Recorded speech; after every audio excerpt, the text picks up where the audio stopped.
And we're live. We are here with the things. Hello, all my VC WrestlePod nerds out there, and welcome to another rendition of the Dual Dynasty, your weekly WWE review show here on the VC WrestlePod YouTube, Twitch, podcasting network, conglomeration, syndicate thing we do on the internet on a weekly basis. It is not a cult yet. Anyway, we're not a cult. We'll talk about possibly somebody leading a cult, ? Lakoa, don't wear white again. I'm just going to put it out there because you are looking like a Samoa cult leader. It's crazy out here. Looks like a reversed Oreo. Looking like Joseph Seed from Far Cry 5, if anyone gets that notice. Oh my God. Okay, literally before we got on, I was playing Far Cry New Dawn, and I'm like, We're going to do a Far Cry day. We just got to talk all the Far Cries. oh, we're going to talk all the Far Cry. Oh my goodness. And we'll get into all that. But I am your lead host, Mikey. And of course, we have the full crew here for this review. First and foremost, he still will not watch any other promotions, especially Ring of Honor. But Minnie is in the house and he's going to be with us, not for only for the first 20 minutes, but for the entire review. So this is going to be a fun one. Yeah, I'm here. Holy shit. I'm alive. Yes. Physically, yes. Mentally is a whole different question. We'll talk about that. We'll talk about that offline. Of course, we also have the professor who is here to bring us his thoughts and feelings about things, especially SmackDown was weird. That was weird. This was a weird SmackDown. For everything that I really liked, there were moments where I was like, what is happening? It's a 3-hour show now. And it's still a 2-hour SmackDown with an extra hour of what are we doing? Which is unfortunate. I didn't hate it as many as some folks. The internet kind of crushed it. There's actually a match I threw on my promo of the year contention that I threw in there. So there's some things in there that I liked. It was just strange, right? I'm not alone. It just felt weird, right? It definitely was strange. Speaking of strange, to round out our lovable crew is, of course, the Kilt Man, newest here, but has some really great thoughts. See, I would be upset and offended that you called me strange, but I prefer to be strange. So, hello. Yes. Yeah, I watched SmackDown last night and I was click. That doesn't make sense. Yeah, this angle's not doing him any favors, right? Hey, but it feels like they really want to shoehorn another KO Sammy match instead of actually letting other stuff come back. I don't know. We'll talk about it. That we definitely will. So we got a lot to talk about with Raw and SmackDown this week because I had questions about Raw as well. All the questions. I apologize in advance to anybody who is watching this. I am coming off of 5-6 hours of sleep, but that's because I crammed 3 shows into one yesterday. Damn, that's NXT pay-per-view, GCW pay-per-view, and then Grand Slam Australia. You care too much. Listen, these report cards need to be done, but I am informed for this upcoming week's reviews, just like I am today. But before we get into all that, if you like what you see here and you like watching us 4 or our collective of 10, yes, there are 10 of us in this thing. It's wild that I've accumulated all of these folks. And you want to catch more of some more behind the scenes or take a look at the report cards we do for the weekly shows and the pay-per-view, then, follow us on the social medias, Facebook, Instagram, Blue Sky, TikTok, Threads. We have a Patreon. We have merchandise. Like longtime viewers already know the spiel, but for those of you that are new, hi, welcome. And strap in because we're about to talk some wrestling. So we're going to kick things off this week with a Monday Night Raw, of course. Thank you for figuring out whatever the problem was last week with the technical difficulties of the streaming, because this was a much better experience. Probably just don't go to Texas ever again. Just kidding. Not really, though. It wasn't the stream. It was Texas. Fully agree, as I've been there for almost... I lived there for at least 4 to 6 months. I lose track. I had to do the dates. Texas and Florida, man? Pick some other places. I've lived in Texas, Florida, North Carolina, Georgia, Germany, Kyrgyzstan, Iraq, and Virginia. I mean, Kyrgyzstan sounds better than Florida, though. Really? Is it worse than Florida? It's hotter. Okay, so it's a different type of heat. It's very mountainous. Like, literally, I saw mountains on the outside of base, and it was nicer than Afghanistan, but still never want to go back. Fair. This is different. Sorry, Mikey, go ahead. I mean, my 88 stream went and did this. If you fuse the other 3 hosts together, they make me when it comes to hair. Well, speaking of mountainous, we're going to start things off because we had a mountainous confrontation between our... Look at that segue. Our men's Royal Rumble winner and the person he, by the end of the segment, chose to face at WrestleMania. But this is the best picture to sum this up. So Jey Uso kicks off the show. We get another elongated yeeting celebration before he even gets on the microphone. You know, the audience, much like last week's audience, who wants an encore, he gives it to them. But before, you know, he even gets a chance, he gets blindsided by... Why does Pat McAfee in the background look like me when I'm looking at my food at the microwave? I was going to say something about that. Like, he's like locked in. Like, he wants to hop over the desk and do something. I'm like, Pat, just sit down. That's how I was telling my Hot Pocket when I was talking. I can't believe I'm saying this. I'm starting to kind of like Pat McAfee. Yeah. I have not liked him forever. He's and so I've hated everything he represents, but he keeps showing up in my YouTube feeds now probably because we keep talking about him and everything else. But slowly, I'm starting to be like, okay, maybe you're not as bad as I gave you credit for. I still don't know if I like you. I just don't dislike you the same. I guess that's where I'm going. But anyway, my dislike meter has gone down. Yeah, it's like I want us to get to the Pat McAfee level one day because I love everything he does. That's again another rabbit hole. I think it's money and budget, and Well, money, budget, and an attractive white guy tends to help. I'm sorry, I said that out loud. Oh no, carry on, Mikey, go. I know. As the only minority, no, just kidding. Well, on this panel, the professor's ginger. I mean, he's a ginger Mexican. We talked about this profusely before. we're very rare. Which is it's like crazy. a shining Pokemon. But Gunther lays the smackdown on Jey, warns him, gives him some power bombs for his troubles, and again advises him not to pick him for WrestleMania. And then Jey gets on the mic and confirms that he indeed will be challenging Gunther at WrestleMania for the World Heavyweight Championship. You know, the two try to fight, and then that's how they are pulled apart, and that is how the segment The ends. dumbest way to stop somebody from like, oh, you don't want to fight me? I'm gonna beat the shit out of you, and then go, don't fight me ever. Just for the guy to go, no, I want my revenge, bitch. Like, why would that? You're gonna pick you. You just kicked the crap out of me. Of course, I want I'm gonna get my hit back. I'm gonna get my get back. The get back is going to be crazy. So we all figured this was going to be, as we talked about last week, we all figured this was going to be the match that Jey would choose. And now it has been made official. So we have our first WrestleMania match made for WrestleMania 41. It will be Jey Uso versus Gunther for the World Heavyweight Championship. I'm excited. This should be fun. So after this opening segment, backstage, this is the match I want so bad. I will say, I'm going to bury the lead a little bit here. Later in the evening, when we get a secondary segment with Rhea and Io and them, and the fact that Io gets her championship match, the Raw after Elimination Chamber, makes me a little worried that Io's path to WrestleMania is not as clear as I thought it was going to be. No, you cannot have Io on the show. That's crazy to me. But were we talking about somebody else? So last week we talked about, with Io not being able to win, she lost her qualifier match for the Elimination Chamber via DQ. And so I thought maybe we'll get a last chance. And then, Damage Control has a match later, next that we're going to talk about a little bit. Sure. But Rhea feels bad about what happened. So I was like, okay, we'll figure something out. Maybe we'll get a triple threat or something like that. Okay. I think so again, this is projecting far into the future, but somehow I think shenanigans will happen and we might still get a triple threat at WrestleMania, but we'll talk about that when we get to SmackDown, because with the women's field almost finalized, because we have one more qualifier tomorrow night on Monday Night Raw between Raquel Gonzalez and Roxanne Perez. I think we have our winner who's going to win the chamber, but I digress. But this backstage segment, Io and Rhea are still teasing that match for the championship.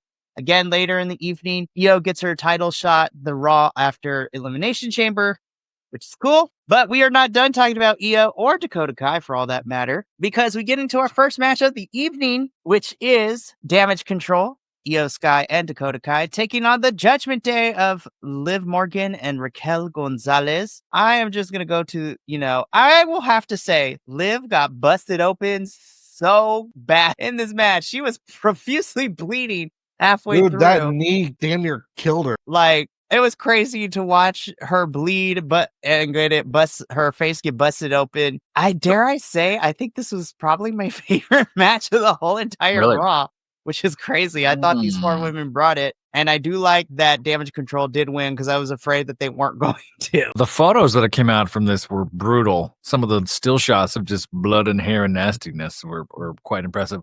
Are they allowed to blading, or did she accidentally mess herself up? Io killed her with a knee. Yeah, and it busted her face wide open. Now, I will say, Liv Morgan was right. She posted, she goes, damn, I look hotter covered in blood. I was like, you know what? I see it. Wolf. So I am happy to see Damage Control pick up the victory here, but this was probably my favorite match of Raw, given the fact that this was given 2 commercial breaks, which is nice to see. Sure. Because I'm used to the women's matches outside of NXT not being given a lot of time. So this was given some time. This was great. Do you think that we're going to get a full power Damage Control after Elimination Chamber to kind of help out? Yeah, we're going to see everybody back? You know what? I would love to see Kyrie and Asuka return to give us the full Damage Control. That would be, or at least an Asuka or a Kyrie. So, like, I don't know, man. Once they get their vowels back, they're going to be a much stronger Gerber. But anyway, get their vowels back. Wow. Ladies and gentlemen, I was like, okay, all right, Swedish Chef, calm down. Out here being the Swedish Chef. And in this corner, oh my goodness. So I thought this was a really fun first match. This ended up being my favorite match of the whole entire Raw, which is crazy because the matches we did get were fun, but I also have questions about them. But another match, because we didn't waste no time after this match was over, we just went straight into our next one, which was another Women's Elimination Chamber qualifying match. We have the Bird Lady, Lyra Valkyria, taking on the role model in Bayley. I thought this was a really fantastic match. Spoiler alert, Bayley does win, which is great. But it was really interesting how Bayley won, because she won with the most devastating move in all professional wrestling history. The surprise roll-up is still ridiculously powerful. I saw Trick Williams lose to it last night on NXT's pay-per-view. Freaking the Grand Slam was like, what? But we'll talk about that one. I have some problems with that, but we'll discuss. You know, Can we do something with this IC title belt now? Yeah, we keep teasing Lyra and Ivy, but we've gotten backstage segment. But now we're being teased with Roxanne Perez because she was in the crowd. I still want Ivy and Lyra to be the first feud. We keep teasing it, but we haven't put legs to it. I don't know what's going on. Like, I don't know with Chad Gable, like being written off television to go study the dark arts of Lucha Libre is holding it up. But shoot, Chelsea Green has defended her United States Championship more on Smack than Lyra has with the Intercontinental Championship.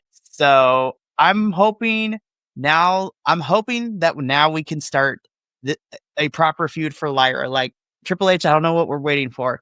Give me Ivy and Lyra let's go. Come on, do it. Like, I don't know what's going on. But again, Bayley does pick up the victory here. She joins Alexa Bliss and Bianca to be the 4th woman added to the Elimination Chamber match. And I'm like, damn, this Elimination Chamber is actually going to slap. Let's see who ends up taking the final 2 spots. But overall, I thought this qualifying match was great. Both women do bring it. Bayley, I'm excited to see what she does in the chamber.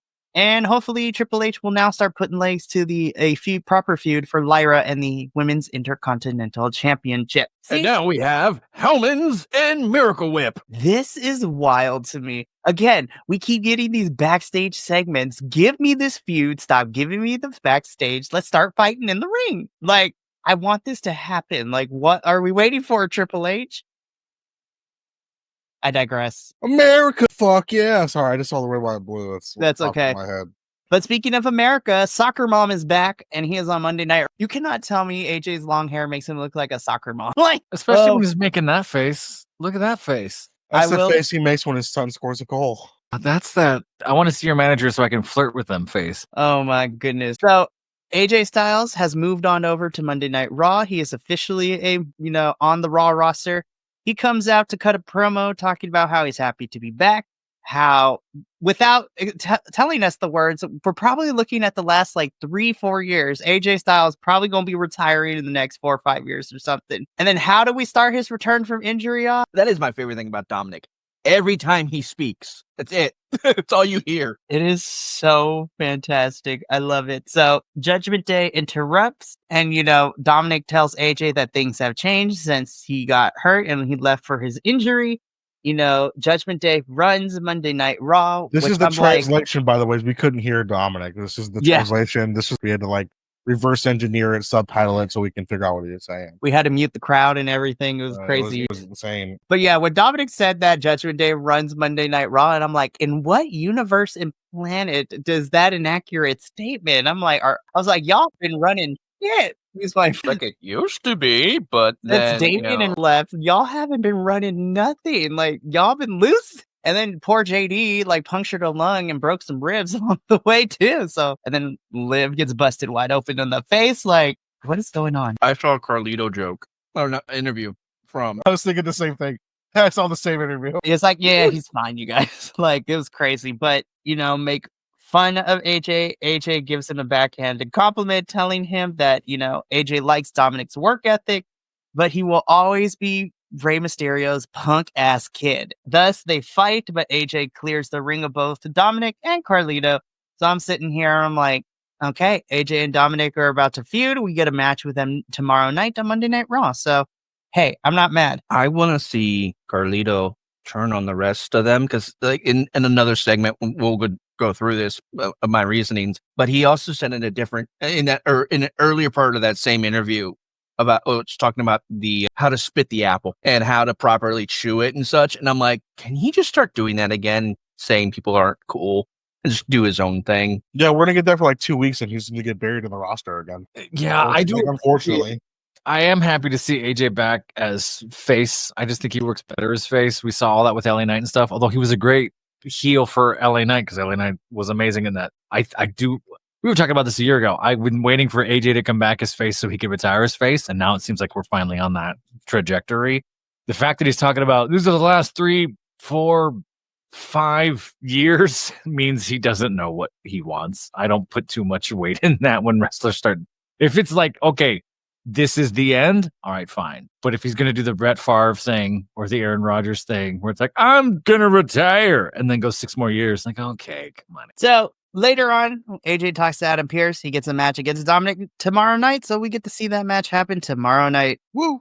So halfway through the show, we get the official graphic that this match is made official. Can I say something? I don't mind it. It's just that I don't like Gunther's at all. Yeah, it's a little weird. Hopefully they'll change it. I don't hate it. I just don't like you. Like the way they did his. No, yeah. I'm like, can we bring back moving graphics? Like, we were doing that for a little bit. What happened to those? Anyways, we'll talk about hopefully they do a redesign because I don't like this. It's giving me neon nightmare and I don't like it. You are literally in Las Vegas. There are so many things you can do gambling wise. Cars are overrated in my opinion. Do poker chips or something like that. I don't know. Oh yeah, dice. They could have done a roulette thing. Like, yeah, there's a handful of things they could have played, sure. So hopefully we'll get more into it as we go on. But this is the official graphic, so we get this match happening. Don't know whether it's going to be on Saturday or Sunday, but it's going to slap. That's the other thing, too. We won't know until literally probably the week of WrestleMania what's going on what night. I hope this is on night 1. It's going to be night 1. I think Cody's just going to be night 2. Yeah, Cody will probably end up being on night 2, whatever that match looks like. And then if I had to pick, I hope Rhea's on night 2. Charlotte, we'll talk. Spoiler alert, Charlotte's match will probably end up being on night 1. And I want Rhea to be on night 2, but we'll talk about that at the end. I want to like this. I truly do. Because this is a qualifier between Finn and Seth for the Elimination Chamber. Finn's not going to win this, and it makes me very sad. I think that's the only thing I don't like about this. I love you, Finn, but you're not going to win. They're going to put Seth in the chamber. Yeah. Do we see Demon Finn? I've been waiting to see Demon Finn for a long time. Demon Finn has died. Edge versus Demon Finn Balor at WrestleMania 39 kind of ruined it. Especially when it's never coming back? Well, I don't know, but I do know that it is not hitting the same after we had to stop for 5 minutes because Edge busted Finn open with that line and he had to get stitched up for 5 minutes. You might have cursed it forever. You're not wrong. Yeah, I agree with you. It's hard because a lot of these matches that have been coming out that they've been throwing, it's like, yeah, I know what you're going to do or what they normally do. So yeah, I heard about this too and went, oh shit. Yeah, so we get this tomorrow night. Now, they could pull a swerve, no Strickland, and have Finn win. But then again, I'm like, but why though? Seth has ops in Roman Reigns, and he has ops in Drew McIntyre and Punk. So it makes more sense to put him in the chamber than Finn. I will say, though, even though it is predictable, Seth being in the chamber is good story-wise because I think this man is about to have a whole crash out, and I'm here to watch. It's whack. We've been teasing Braun feuding with everybody, so unless you won't give me like a ladder match or something at Mania for this Intercontinental Championship, like stop teasing me with all these matches because Braun's another one. He's not defending that championship. So because we had the tease with Penta like 2 weeks ago, we're getting this tease with AJ. Unless we're getting a multi-person IC title like ladder match or something, we need to start moving legs on this story because Sheamus is still hiding around somewhere. We got this with AJ, Penta. Like, start building me a story. I'm gonna be saying that a lot, especially when we get to SmackDown. Give me a story. Or yeah, exactly. Do something. Now, if we run this 2 more times, I thought the match was really good. Was it? Until really we good. got to the DQ finish where American Made hit the War Raiders with the belts and then they fight after the match still. So War Raiders still have the titles. Don't let the picture fool you. But I really hope that this is not a one and done because I'm going to be upset. The Mayonnaise brothers and little Honey Mustard's sister. It's the only thing I could think of her for. I like Honey Mustard's sister. I think that's great. They are very much the Mayonnaise brothers. Please continue. Thank you. It was a unique match. The DQ kind of like it just spoiled it. I thought that there were a lot of good moments. I actually had to go back and rewatch the horizontal splash that I forget the War Raiders, the one that's in front. I forgot his name. Sorry, yeah, thank you. Ivar did against Miracle Whip Boy over here against the LED LCD. That was gnarly. I thought I saw sparks. I had to go back and watch it so I could check and make sure. It did like pixelize a little bit, but it still stood. But yeah, I had to go back too upon first watch. I'm like, oh my gosh, I think they broke the LED. That's what I thought. I was like, ooh. And see, I was excited for this match and it was really good. And this almost went to be my match of the night, but the DQ finish kind of took the wind out of the sails. I'm like, really? All right, fine, whatever. So again, Triple H, I need you to run it back like 1 or 2 more times. Do not let this be a one and done because then I will be upset because don't turn the War Raiders into Judgment Day where they don't defend those things. And please don't not give American Made something to do because I want outside of Chad Gable, I want to see the Creeds in action. I want to see Ivy in action. So hopefully this sets things up because who knows if these titles are going to be at Mania. But we'll see what happens with all that. I love you, Raw, but your tag team division is kind of struggling right now. Whereas on the flip side, SmackDown's is thriving, which we'll get into when we get to Smack. Again, like I stated earlier, this is where we find out Io will be facing Rhea for the title Raw after Elimination Chamber, which has me a little worried about where Io's WrestleMania goes, but I'm still excited for it. The girls are fighting because the Judgment Day still can't get it together. Finn Balor confronts the rest of the Judgment Day in the clubhouse. Liv and Dominic want to add a new member to Judgment Day, but Finn is having none of it and says that he's going to set everything right himself. So again, the girls are fighting. This is going nowhere. This storyline is it's circling the drain. And this is the part where I said Carlito just needs to turn on him and just do either do his own thing, go to LWO, or do something, because Carlito he's not getting buried in the roster, but he's just getting, what's the best word to say, background character. That's basically what he is right now. He's giving NPC vibes right now. Yeah, it's like Finn is terrible. He's bad on the mic. Yeah, I mean, Finn has never been that great on the mic, which is okay because not everyone can be good on the mic. But again, like you said, Kilt, we've been kind of circling around in this will they, won't they breakup angle for like the longest time right now. When Damian and Rhea got ousted from Judgment Day and, we had that feud, I was like, okay, when that feud was over, I'm like, all right, so now we're going to tell the tale of how they're going to break up. And we're still like in part 1, like we keep circling back in part 1. I need us to progress to part 2 and then the inevitable breakup. I'm like, don't add more people to Judgment Day. We don't need more people in Judgment Day. I think Finn's great on the mic if he's doing the John Moxley style thing where it's sort of, I'm going to tell you directly what I feel and why I need to do this. If you're getting him in exposition, hey, talk to him about this thing that has to happen. He tends to not hold it up super well, which is no fault to him. That's also tough. Yeah, so hopefully we can start seeing some legs. But again, I've been saying this for months, so I'm going to believe it when I see it whenever we get this Judgment Day breakup. Wait, well, before we move on, I just realized one very What's up? So now that JD's officially out of Judgment Day on injury, where's our... Yeah, I know it's on SmackDown, but it's hilarious. It's like, wait a second, isn't he part of Judgment Day still? That is very, very true. So now let's get into it because we're coming to the end of Monday Night Raw. CM Punk comes to the ring and he cuts a promo about participating in the chamber. He does. I'm like, I don't know if it is part of the script or if he's expressing his true feelings, but he was briefly upset about Cena declaring himself for the match without having to qualify for it. But you know what? That's okay. He had some time. He reflected. He's cool with it because he's still going to kick Cena's ass and everybody else's ass in the chamber. And so then he gets interrupted by Mr. A, Logan Paul, who interrupts him, makes fun of him for the fact, that Logan makes fun of Punk for the fact that, he was the one that eliminated Punk in the Rumble. And, CM Punk tells Logan he needs to worry about more Rey Mysterio more than anything. And yeah, so we get this, he interrupts, and then we get into our main event of the evening. Men's Elimination Chamber qualifying match, Rey Mysterio versus Logan Paul. I love Rey Mysterio. I thought he did really good here.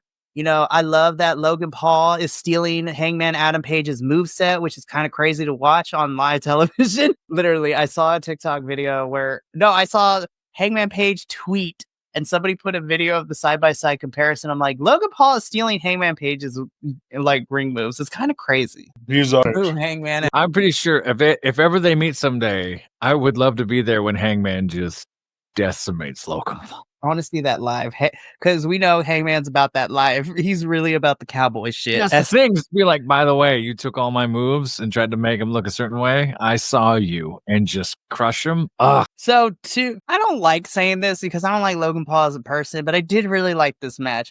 The only reason, but I was not about to make this a match of the night for me because I'm like, my morals and ethics will not allow me. But Logan Paul does pick up the victory here. He will be going to the Elimination Chamber, which is crazy. How he has not been banned from, Canada yet is astounding to me. But Logan joins Punk, Cena, and Drew McIntyre in the chamber. So that's a whole different conversation when you talk about who's in it so far. I'm like, that's crazy to me. These are the names that are in the chambers. So afterwards, Logan Paul is celebrating. Again, we have the graphics. So we have 2 spots left, but after SmackDown, we only have 1 spot left. And then, afterwards, we get the New Day attacking Rey Mysterio as the show goes off the air. So interesting. Random, I thought we ended the feud with LWO and New Day, but apparently not. So we might be continuing that because we need to give LWO and the New Day apparently to do. Okay, I'm I back. heard most of what you said. Say the last thing you said again. He became a robot. Because apparently we have to give LWO, and the wrestling gods didn't like what I had to say. So No, they didn't like you. I know. I don't want to see LWO and New Day again for the 40th time. Sure, fair. That is my consensus. They beat up Rey Mysterio. That's how Raw goes off the air. Overall, I thought Raw was pretty decent. We are continuing to build an Elimination Chamber. Again, my biggest worry is where EO's going for Mania, but, hopefully WWE will prove my worries wrong. Now let's get into the Twilight Zone of Friday Night SmackDown, because I have lots of feelings about where we're going. There were some good things. There was a lot of questions. I was like, what are we doing, Smack? So let's start off with what are we doing? Point number 1, this opening segment. So, okay. So first, Cody, starts off the show, which, he talks about he doesn't know, who, now that Jay has picked Gunther for WrestleMania, he doesn't know who, he runs down all the opponents so far. First and foremost, with Joe Testero not being there, we do get Vic Joseph from NXT, who I miss with Wade so much. I love Vic and Wade together. He was great. He was very good. Yeah, Vic and Wade in NXT were my favorite pairing as the commentators, but I digress. But again, Cody Rhodes is out here. He addresses all the participants in the Elimination Chamber, talking about, who might potentially face him. And, then he gets interrupted by Drew is offended by Cody is making, him less when mentioning him as just a participant.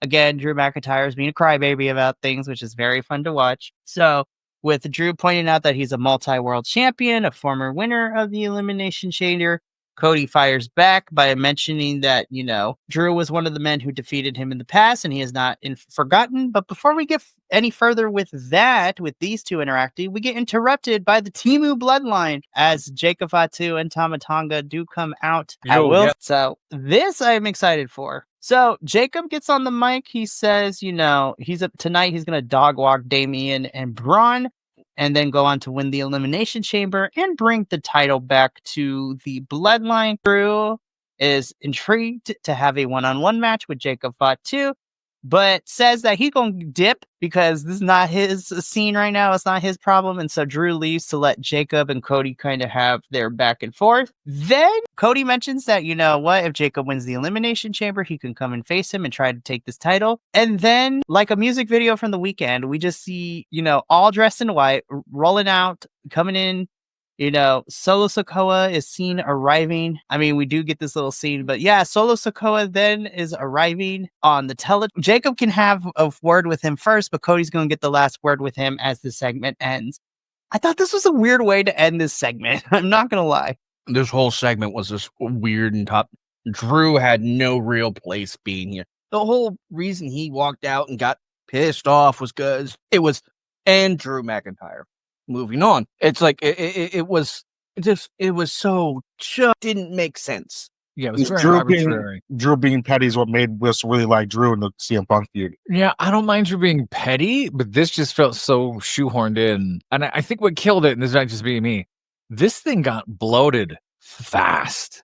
They took all the time in the world to wait for everything for every reaction. And by the time we're at minute 15, they've said like 10 words. It's like, whoa. This thing didn't really start to change until Fatu and Tama came out. Then it was like, oh, now we have something to do. This should have been half that time. But that's sort of the symptom of a 3-hour show is these promos can go on. It's like, hey, you got 15 minutes. Go do whatever you want. It's like, whoa, that's way too long.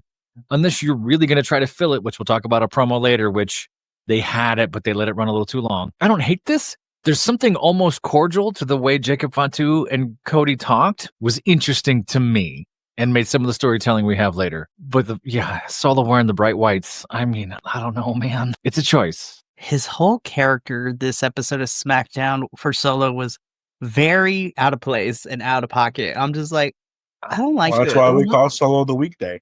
They might be trying something different. We might see a totally different family, whatever. I don't know. He said he got his head right. He came back. He had to think about it. I don't know, man.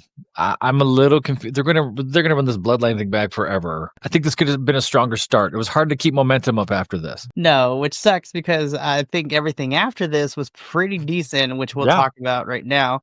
And let's start with one of those things.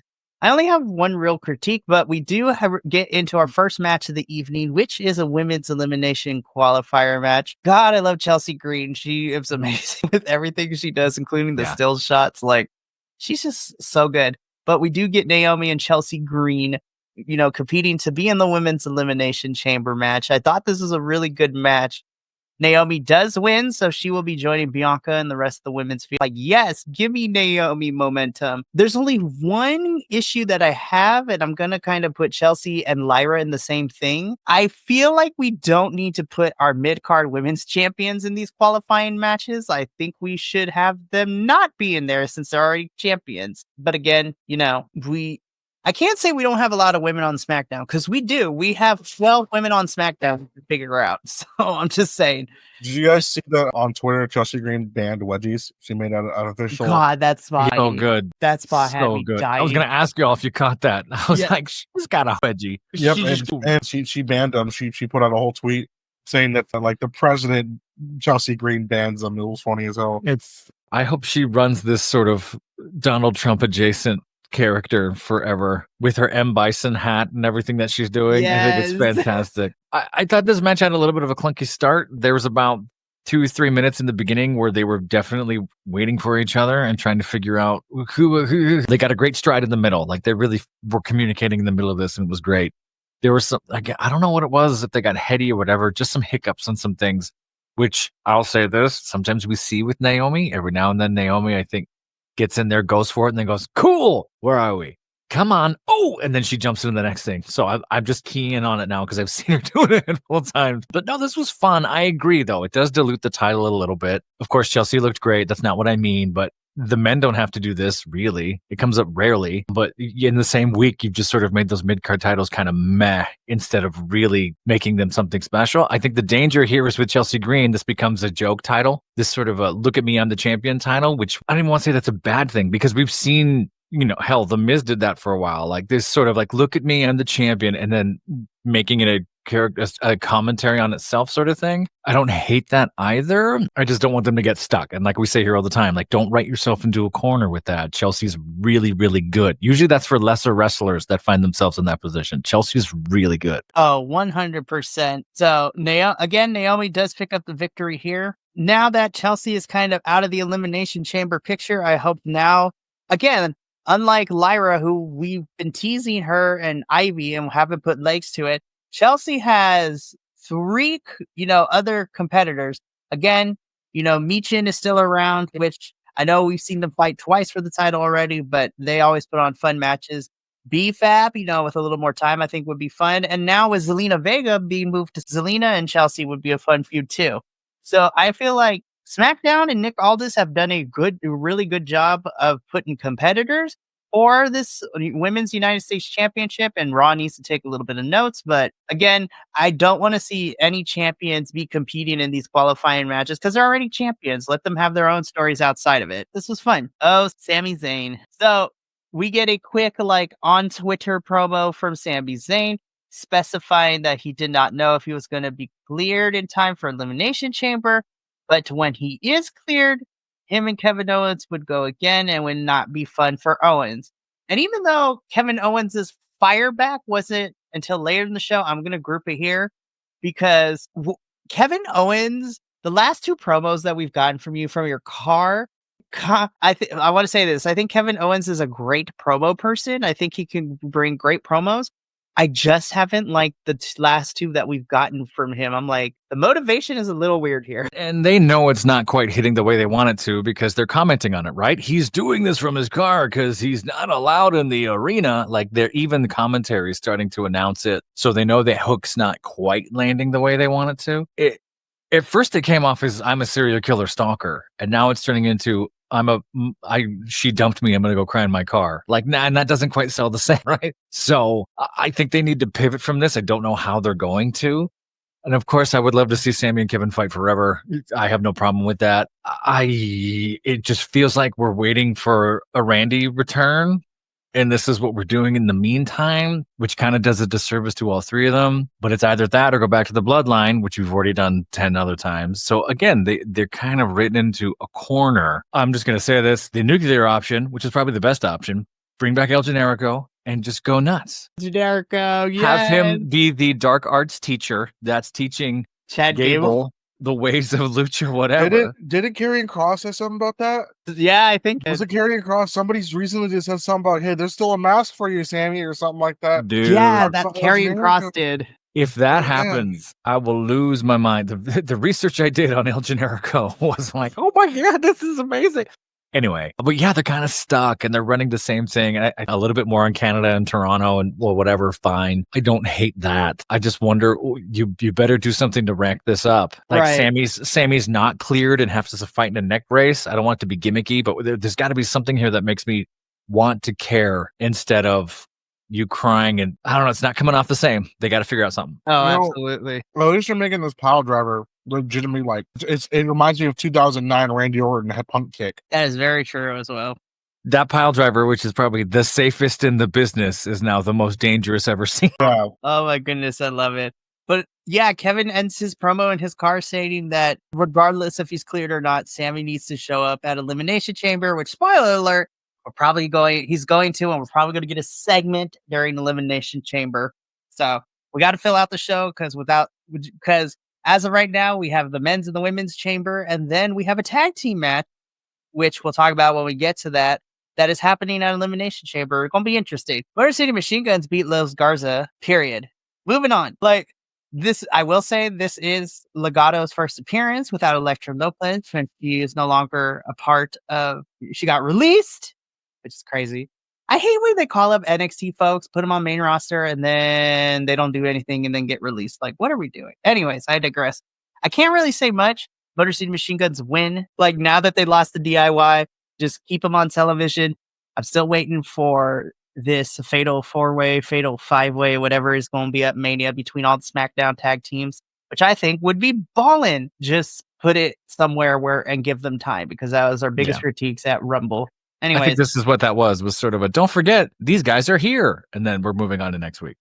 yeah, moving on. Listen, I love you, Jacob. that was, oh my, Solo like is looking like the weekday more and more. He's literally wearing all white.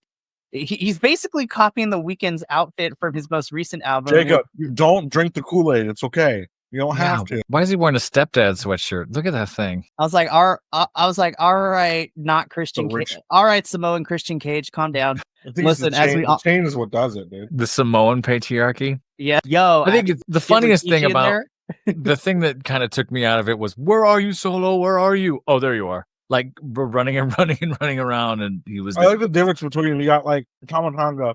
Where's he at? He's that way. Jacob fought you. That poor stagehand. Like, just a friendly misdemeanor assault down the hallway. But I don't hate it. That's the problem. Is I'm not like, I don't like it. I'm sort of like, okay, I'll give you time, but make a choice. Yeah. So this happens. Okay, I love The Miz. I love Shinsuke. I love LA. Save this for me because this started out rough. Like, Shinsuke comes out to cut a promo where he has been waiting for 4 weeks for someone to challenge him. And that, to me, screams code. That creative does not know what to do for this championship. But Shinsuke continues to says no warriors are here and no one is here to rise against him. Just the same guy looking for the approval of mindless fans. And I'm like, see, I'm here for Sith Lord Shinsuke. But I don't want to say this because this is going to sound really bad. But I like it when they allow Shinsuke to cut his promos in Japanese. Like, there's something more vitriol about speaking in the native tongue. Like, literally, we allowed Asuka to do it. Takeshita and AEW could do it.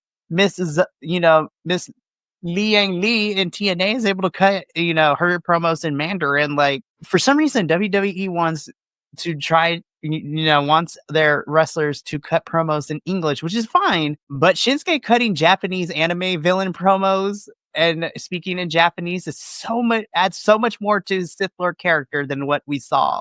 Yeah. And when he threw Japanese in there the other night, it was great. And the audience followed along just fine. They didn't have to shoehorn this that way.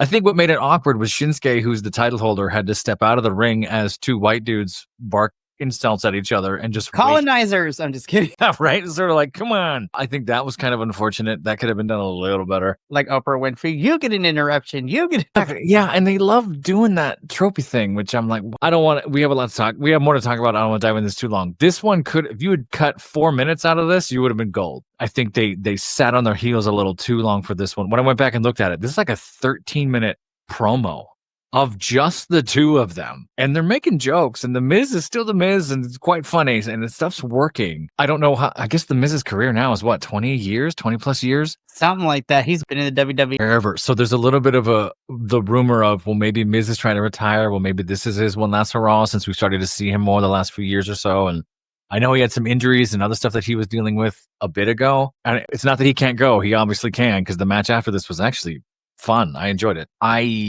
I wonder where he's going, because it's like, we're not going to push you for a title, but do we do like what we're doing with AJ, or what's the run that we give you? I don't know. It's been interesting to see The Miz the last 2 years, because remember, Leslie, we forget, not this past War Games, but the previous War Games in 2023. Remember, Gunther and him fought for the Intercontinental Championship. So I was just like, oh yeah, I forgot that was a thing. Anyways, the match itself that we got next between LA Knight and Miz was actually pretty good. LA Knight does pick up the win here, and it seems we are teasing LA and Shinsuke, which I'm all here for. I'm not going to lie.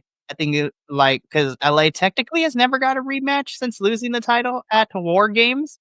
So that would be nice. This might be WrestleMania plan. Who knows?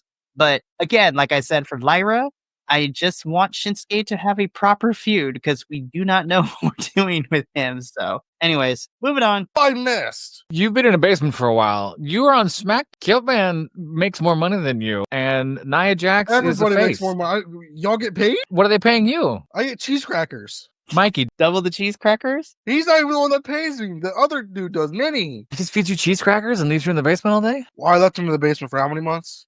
That's been a while. It's been very true. You might want to go see your wife and kids, man. What are those? Oh, oh no. Oh, You might want to check. I'm pretty sure On you your got phone and check your messages. Yeah, I think yeah, I- you got I some. think- There's some social workers looking for you. I You think might I'll want to look. might have took him from me. Oh my goodness. There's a phrase called garnishing the wages. You might want to make sure Oh, that's I don't done have right. any wages to begin with. Oh, no. That's why you don't have any wages. So much Anyways, child support. oh, actually, Child mean- support is no joke. no, it's not. Well, anyways, since you're here, Senior Luchador, you can join us for the rest of the SmackDown review. Oh, fucking and we're Nia Jax coming at SmackDown as Nia Jax. Well, yes, it's Nia Jax, Candice LeRae, but on the positive side, I love seeing Alexa Bliss back, and she's still rocking with the new updated Lily doll, which, by the way, very Tim Burton-esque, Beetlejuice-esque. I'm like, I could see this in a Tim Burton movie somewhere. I love that she's still talking about Lily like she's an actual person, which is fantastic. And so, hey, you know what? If we get Nia and Alexa down the line, I'm not going to be upset about it. But yeah, I'm just happy to see Alexa back on my television screen. So, backstage segment, this is fun. Candice is still salty that Alexa beat her for the qualifying match, but Nia has things to do because, well, we'll talk about her in a little bit. Carmelo Hayes beat R-Truth. Like, Did John That's Cena all I get have. turned black? little Jimmy grew up. Or that? No, that's just our truth. Sorry, I get them confused sometimes. They're the same person. There was a little promo segment before this, another backstage bit between Carmelo and Miz, and I'm like, look, Carmelo don't Miz. Oh my God. Because Carmelo just hates him. And yes. Perfect I'm dad going- joke. I'm was going back perfect. to the basement. Dude, fuck this. Doesn't like the Miz. So, Mello beats R-Truth. Literally, I have nothing else to say. Like, I love me some R-Truth. I wish he got a little more run. I know he's got to be 60, right? Like he's up there. he's in his 50s at this point. yeah, he's so up there. Hey, you're back. I've never seen a luchador walk away so defeated from this before. He was very upset. We brought up the He Miz. didn't even want his cheese crackers. Ouch. Kiltman's going to talk him through garnishment of wages because apparently he's got to get some shit in check. This conversation is more interesting than the match itself. I'm not going to lie. It was a squash The match. only and good was thing that sad. happens to Carmelo Hayes actually won a match. But I digress. Like that'll be a broken tailbone. 2 for 2, man. 2 for 2. These promos for the Street Profits, I love. But I'm hoping now we can see them return backstage and fight people with crutches. So, Yeah. again, they cut this promo. They said they're going to take down anyone that gets in their way to regain the tag title. So, listen, if this means the Profits run through all the SmackDown tag teams to get back to DIY, and then we build that WrestleMania match, I'm here for single-minded, single-target Profits. Yeah. Please don't mess this up. Do it. Like Do we it. should see them every week just wrecking house, which is what they were going to do with Bobby Lashley. And they just kind of didn't, or they did it once or twice and then never did it again in their suits. Right. If Right. this is where we're Yeah, going, the Street Profits. have The them Street tear Profits, everybody to pieces, man. Let's go. exactly. I like how he wears a nice suit, but still the backwards hat. Love it. For reals. Stay consistent. I'm You not like gonna lie. classic- That's kind of how I wear my suits. By the way, when I have to wear a suit, it's like big suit. I love it. Oh, yeah, it's fantastic. So after this, we get a Pretty Deadly interview. Pretty Deadly were interviewed by DIY, and DIY said that they're going to end Pretty Deadly's careers next week, which is probably not going to happen. But we'll talk about that in a little bit. So again, this is where the Kevin Owens car in the promo happened. We already talked about that. So let's get into our next match, which is for WWE Women's Championship. Nia Jax gets her rematch against Tiffany Stratton. And I thought this match was doing pretty good. And then Candice LeRae caused another DQ. I'm like, that's twice in 1 week's main roster. Like, what are we doing? What is happening? I hate that it was a DQ. I still put it on my matches of the year 2025 to go look at at the end of the year. This was so fun to me. They worked so well together. The back and forth on this was great. They were calling spots. They were trying things. It was really clean. They gave them hell of time. They had all the time in the world, which we don't see for women's matches. They normally hack these things to death. I really enjoyed this. There was one moment, hang on, let me get the replay. There was one moment, I didn't timestamp it like I should have. Where are you? There was a great, sorry, bad podcasting. Anyone else can talk. Go ahead. So, again, normally it depends. If it makes sense in the story, DQ finishes are fine. I just hate that the momentum was going really well for this, and then Candice caused the DQ. I'm like, oh man. like, oh, well, it's fine. It is what it is. Because ultimately, what happens after this does set things up. Because, afterwards, it seems that Tiffany's about to get attacked with the chair. But who should come to Tiffany's aid but Trish Stratus? Jumping in her wedges and running down and getting in there to save Tiffany, only for her to be laid out by Nia Jax, which then causes our producers, Kenny Dykstra, Jamie Noble, and a whole bunch of referees to escort Nia and Candice after the match. So sounds like we're getting Trish Tiffy versus those two. Well, yeah, so we'll talk about it. You know what? Let's talk about it now before I get into the last. That could be cool. Yeah, so we'll talk about that in a little bit because that doesn't happen too much later in the show. But after Tiffany is laying in the ring by herself, then we see Charlotte Flair get a chair, sit next to Tiffany, tells her to wake up, and basically says that the Queen chooses Tiffany, and it's going to be Tiffany versus Charlotte at Wrestle. So I'm glad this is the story that we are going with.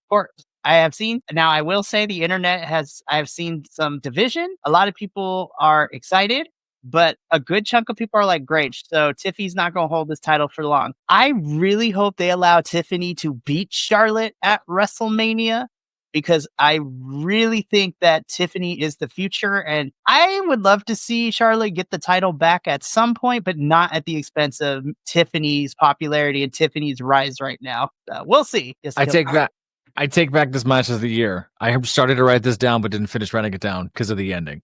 Yeah, so I literally wrote and then stopped because I think that's when Trish came in. So that's what my hook was. All right. Okay. Kilt. Yeah, I thought last week, and I was like, yeah, we'll probably see Tiffany versus Charlotte, and that'll probably be what it is. And lo and behold. Yeah, absolutely right. So again, right call. I'm hoping that Tiffany goes over at WrestleMania, but we shall see when April comes and whether I will be ecstatic or be sad. Anyways, so Minnie, you had brought this up, but backstage, Trish is not one to take a beating lying down. So she asked if Tiffany wants to team up with her to take on Nia and Candice. And so even though we didn't get an official graphic, it's going to be Trish Stratus and Tiffany Stratton versus Nia Jax and Candice LeRae at Elimination Chamber. So makes sense. Trish is a Canadian. So put her on the card. Excited. Can't wait. I think this is actually going to be a fun one. So far we have both chambers and this tag match at, Elimination Chamber. So it should be fun. Move over Sherlock Holmes because it's the feminized Dick Tracy's are on the case. So we actually now are putting on-screen developments because Nick Aldis calls Bianca and Naomi into the office and shows footage of Jade's attackers. And we see Raquel and Liv walking away from this. So I was just like, Professor, you missed it. I was like, move over because the feminized Dick Tracy's are on the case. But like the worst detectives ever. This was months ago. Just got this footage. Did anyone notice that Naomi looked like she worried, be like, oh, damn, I'm like, it's about to come out that I attacked Jade. That's what I'm wondering. So now they're playing that sort of, they were there. It's obvious it was them thing. I think we're going to get one more. Or it was like, we were just walking past. Yeah. I think they're going to they're going to go into the well one more time and do another segment. Actually, from this camera angle, it looks like it was. I think they're going to do this one too many times and then Naomi cracks and then we realize it was her. Here's what I think should happen because I don't want it to, because there's two ways that we can go about the story because WWE likes to change things on the fly. I hope they stick with Naomi being the culprit. However, they could also decide to make Liv and Raquel the culprit because, they've been feuding for the tag titles, whatever. What I hope to see is that if it does, and I still think it's Naomi, but if they're going to make it Liv and Raquel, what I am hoping, and this is where I think it happens, I think if it ends up being Liv and Raquel, they take the titles from Naomi and Bianca. Jade returns to confront her attackers, have Naomi and Jade face Raquel and Liv for the titles at Mania, which then allows who I think is going to win the women's chamber, Bianca, to go on to face Rhea. So Black Girl Magic is still doing their thing and we're not breaking up this unit. I still want it to be Naomi because then it's interesting. We've never really seen Naomi be a true heel. And also, if the rumors are true, have Naomi have backup in Lash Legend and Jakar Jackson with the Meta Girls being her backup. Or plot twist, it was Bianca. That could also be the case too. Bianca has been feigning this whole time, and she's the one that attacked Jade. But then again, it makes her story with Rhea Ripley a little muddy if she wins the chamber. Like, it's crazy. Well, Or Jade just did it to herself. She just stood there on the edge. She did it for The Rock. Oh my God. The Rock walked up and said, "You better do this," and she went, "Okay," and then jumped on the car for The On the Rock. car. Oh, take one for the team. Yeah, but listen, I love feminized Dick Tracy's, but again, I feel like we should have did this like months ago. But at least we're getting somewhere. They're just like, okay, I think Jade is ready to come back, so let's start getting this story moving. But yeah, I'm gonna that's our next T-shirt idea. Just get a picture of Naomi and Bianca in the Dick Tracy yellow trench coat and call them, and just on it, feminized Dick Tracy's. Give them like Sherlock Holmes pipes and stuff. Exactly. I'm gonna get on that. We're gonna capitalize on all. This has been, our hour of power. So let's move on into our preview of next week. We get the tag team championships between DIY and the Yes Boys, pretty deadly. And we're also getting Jimmy Uso and Drew McIntyre. I'm like, okay, poor Jimmy. I don't think you're winning this one either. I was like, man, we got to do something with you, Jimmy. I love you. But anyways, I digress. Main event time. There's a lot of meat in the ring, everybody. Holy crap. This was actually a really great main event. I really liked this. But the ending, of course, was convoluted like a telenovela because Solo Sikoa accidentally Samoa spikes the Tonga, which distracts, Jacob Fatu enough for Damian Priest to capitalize and pin Braun Strowman for the win. So hits the south. Watching Damian Priest hit a South of Heaven on Braun Strowman was work of art for me. I'm like, oh my God. That was beautiful. So Damian Priest is moving on to the Elimination Chamber. Him and Cody have a stare down before they stare at the WrestleMania sign as SmackDown goes off the air. Boys, any thoughts about our main event and all the shenanigans that went down? I like it. I don't think it will be my match of the year, but I'm going to keep it on the list because I'd like to go back and rewatch this, so I'm reminded of it. All three of them worked really well together. It's a lot of coordinating and a lot of stuff that they had to do there. I love the throwback to the chair, throwing him in the chair and then doing all those dirty things and crazy stuff like that. I like Braun Strowman.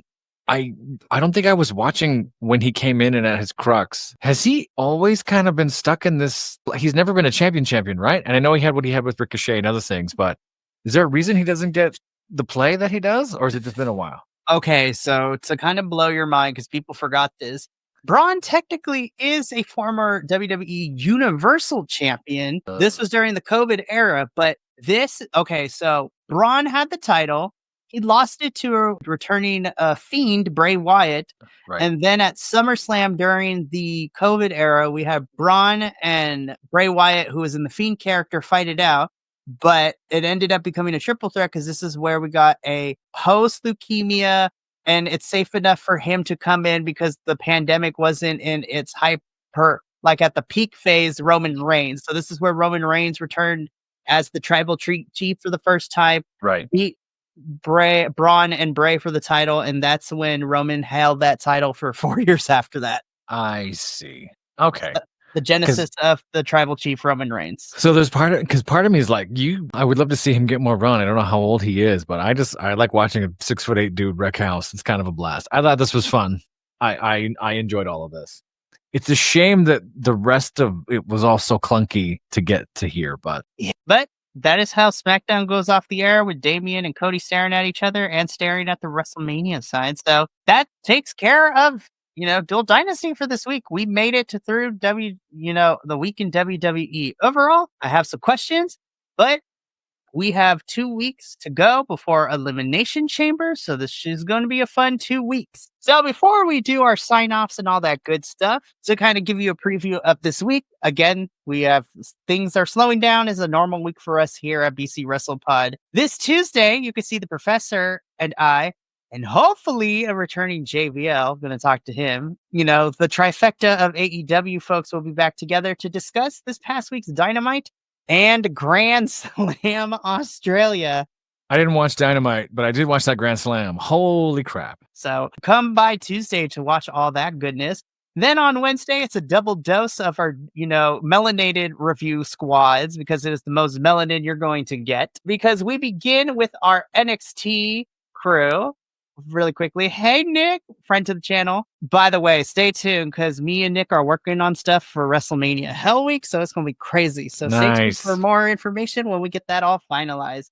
But your major melanated review squads on Wednesday, we first start out with the NXT crew, where myself, Luis and Will be doing double duty. We will be reviewing NXT's Vengeance Day as well as the NXT show from that Tuesday. So double dose of NXT, and then come back on later where myself, Adolfo and Will be covering the action of CMLL. Then we close out the week on Friday with myself and Will for TNA as we are inching ever so closely to sacrifice the next pay-per-view for, TNA. And then Sunday, you'll be back with WWE as well as the second episode of the BC Wrestle Pod, where we are going to talk, the intersection of promo skills and in-ring work. So we're going to do our little charts and then present them to everybody like a class. So it's going to be a lot of fun. I can't wait for that. But from myself, the Dual Dynasty crew, and the rest of the BC WrestlePod family, remember, take care of yourself, love one another, stay iconic, and more importantly than anything, you deserve to finish your story. We will catch you later. But until then, so take care of yourself. And Minnie, remind the folks why we do what we do here at BC WrestlePod. For the first time in a long time. Thank you so much for tuning in to another Vibe Tribe production. What's going to happen next time? Well, you're going to have to tune in to find out. But until then, remember, take care of yourself, love one another, and as always, make sure that you keep the good times rolling. Thank you for being here, and we'll see you next time.